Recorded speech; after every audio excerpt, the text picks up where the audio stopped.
This is Rummy's Corner.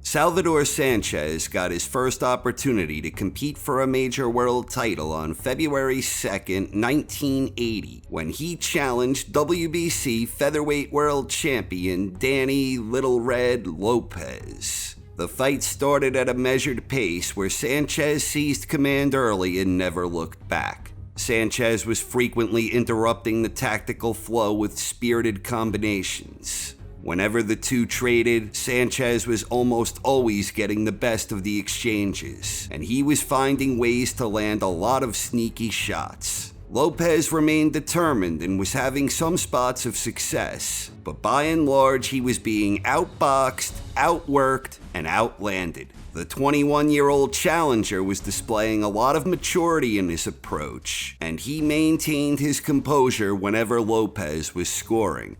The referee twice halted the action during the middle rounds so the ringside physician could examine a cut suffered by Lopez. Sanchez continued controlling the action, and during the later rounds, Sanchez started opening up more and attacking very effectively. In round 13, Sanchez unloaded a big right hand and he followed up tremendously, which prompted referee Valdemir Schmidt to wave it off. It was a 13th round technical knockout, and Salvador Sanchez had just become the new WBC featherweight world champion.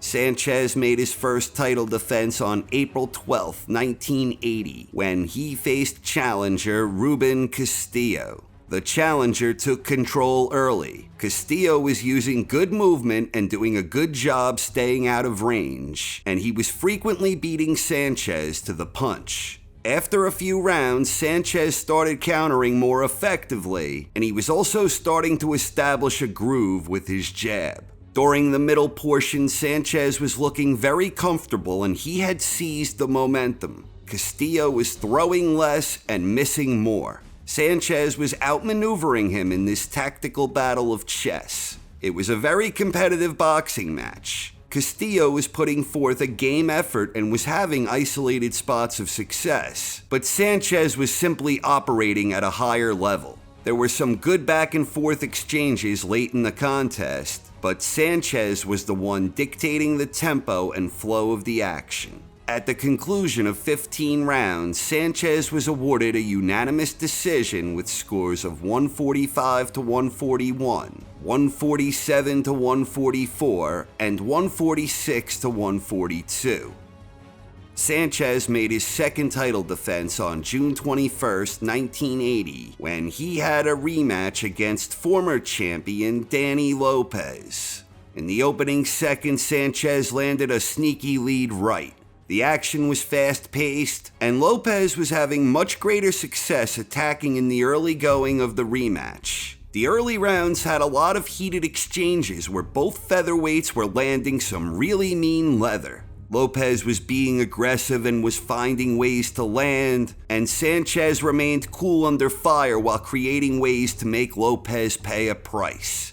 During the middle rounds, Lopez was still being aggressive, but he was much less effective. Sanchez started finding the mark with some nice right hands, and Sanchez was utilizing good movement and frequently making Lopez miss. Lopez was battling his best, but Sanchez was methodically breaking him down, and this trend continued into the later rounds. In round 14, Sanchez launched a wicked combination that prompted referee Mills Lane to jump in and wave it off. It was a 14th round technical knockout for Sanchez. Sanchez made his third title defense on September 13, 1980, when he faced undefeated challenger Patrick Ford. Ford was trying to use his longer reach to his advantage as Sanchez was patiently studying his strategy. There was a lot of feinting and posturing where both boxers were using good movement with a solid understanding of range. There was very little separating the two as they were each having isolated bits of success. Throughout the middle rounds, it largely remained a boxing chess match that was fought on fairly even terms. But Sanchez was starting to attack more often in combinations, and whenever he did so, he was being more effective. When he wasn't throwing punches and bunches, Ford was holding his own and making good use of his long reach. The constant battle of shifting positions continued into the later rounds of the fight, and during the last 3 rounds, Sanchez was pressing the action more forcefully. At the conclusion of 15 competitive rounds, it was a majority decision. One judge scored it even at 145 apiece, overruled by the other 2 judges who both scored it for Sanchez, 148 to 139 and 145 to 141. Sanchez made his 4th title defense on December 13, 1980, when he squared off against challenger Juan Laporte. The challenger charged in wildly right out of the gate, but things quickly settled into a more deliberate rhythm. Sanchez was controlling the range with good movement and an intelligent jab. Laporte was trying to disrupt this by charging in where the 2 boxers frequently traded. Sanchez was sometimes getting the best of these exchanges, but Laporte was landing some stinging blows of his own. During the middle rounds, Sanchez continued jabbing effectively and he was boxing beautifully. Laporte was not throwing as many punches, and Sanchez was putting forth a very workmanlike effort. Laporte was sometimes sneaking in a nice shot, but he was not throwing much, and when he was, Sanchez frequently made him miss. Laporte continued giving it his best in the later rounds, but Salvador Sanchez was a really smooth operator who was consistently boxing more adequately. At the end of 15 rounds of action, Sanchez was awarded a unanimous decision with scores of 147 to 140, 148 to 142, and 146 to 139. Sanchez made his 5th title defense on March 22, 1981, when he faced challenger Roberto Castanone. Sanchez seized control early and he was able to dictate the terms of the fight. Castanone was having difficulty getting inside, and Sanchez looked very comfortable working behind his jab and throwing short combinations. This trend continued where the pace and tempo were completely to Sal's liking. Sanchez hurt Castanone towards the end of round 9. He survived the round, but early in the 10th, Sanchez knocked him down with a terrific left hand. Castanone managed to beat the count, but before long, Sanchez had him in trouble again, and referee Davey Pearl stopped the fight. It was a 10th round technical knockout for Sanchez. On August 21, 1981, Sanchez made his 6th title defense when he was challenged by the undefeated former WBC junior featherweight world champion, Wilfredo Gomez.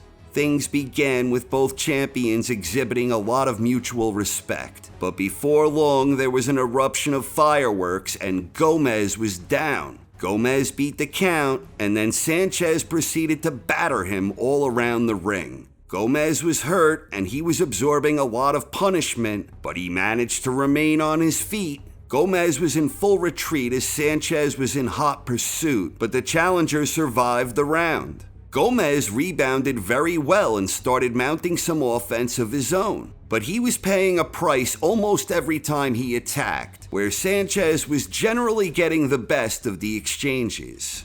Over the next few rounds, Sanchez was trying to keep the action at long range where he had a clear advantage. But Gomez was often able to close the distance and trap Sanchez against the ropes, where the two often traded in close quarters on fairly even terms. In round 8, there was a spirited exchange where Sanchez opened up ferociously. Gomez was knocked down again, and he was able to beat the count, but referee Carlos Padilla had seen enough. It was an 8th round technical knockout for Sanchez.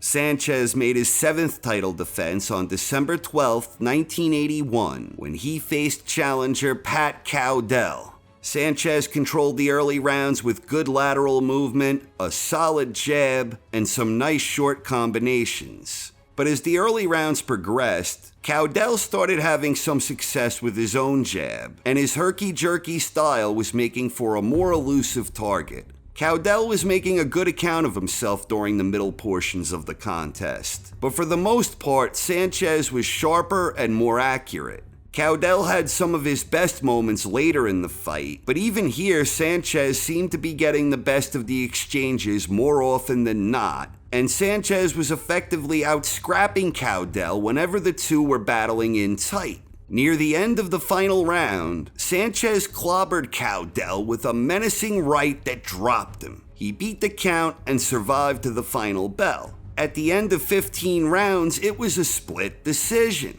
Amazingly, one judge scored it 145 to 144 in favor of Cowdell, overruled by the other two judges who both scored it for Sanchez, 146 to 140 and 148 to 137. Sanchez made his 8th title defense on May 8, 1982, when he squared off against challenger Jorge "Rocky" Garcia. Sanchez controlled the action right from the start. Sanchez was patiently boxing when on the outside, and whenever he decided to throw punches in bunches, he was typically having great success. Garcia was landing some shots too, but Sanchez was landing more and throwing sharper. In round 7, Sanchez was deducted a point for a low blow. When action resumed, Sanchez continued commanding the fight. To his credit, Garcia continued battling as well as he could, but he was unable to turn things around. Sanchez continued opening up with well-planned attacks, and a lot of his offensive efforts were finding the mark. Rocky got a little bolder in the later rounds, where he landed some of his best shots of the fight. Sanchez was no longer attacking with the same intensity he had been earlier, but he was still clearly dictating the terms of the action. At the conclusion of 15 rounds, Sanchez was awarded a unanimous decision victory with scores of 147 to 138, 146 to 141, and 147 to 141. On July 21, 1982, Sanchez made his 9th title defense against undefeated challenger Azuma Nelson. Both featherweights exhibited tremendous skills right from the start. Nelson's speed and quickness were allowing him to create openings. Sanchez utilized his normal patient approach, always assessing and reassessing the situation. But Nelson's faster hands and quicker feet provided him with an advantage throughout the early rounds, and Sanchez was at times looking uncharacteristically confused. Sanchez started committing to his jab more in round 6, and this served him well. Nelson was still landing some sharp counters, but he was now usually only throwing one at a time. In round 7, Sanchez staggered Nelson with a mean left hook. He immediately pounced and soon had Nelson down. Nelson beat the count and recovered quickly as the tactical chess match resumed. Over the next several rounds, there was a lot of back and forth. At times, Sanchez was controlling the action from range behind his jab, but Nelson was often darting inside where he was being effective. There was a lot of fiery toe-to-toe action between these two highly skilled warriors. In the 15th and final round, the two boxers were engaged in several scorching exchanges. It was raw heart and determination, and Sanchez's superior firepower floored the challenger. He was up quickly, but Sanchez jumped on him, and referee Tony Perez had seen enough. It was a 15th round technical knockout for Sanchez. This wound up being the final contest in the outstanding Hall of Fame career of the great Salvador Sanchez. A few weeks after the Nelson victory, Sanchez sadly died in a car accident. He was just 23 years old, making him one of the biggest what-if stories during the long, rich history of professional boxing. In conclusion, with regards to championship contests, all of which took place at featherweight, the final championship record for Salvador Sanchez consisted of 10 contests, with 10 victories, 0 defeats, 0 draws, and 5 of those 10 victories coming by way of knockout. Thanks for watching, everyone. Hope you enjoyed and have a wonderful night. This is Rummy's Corner.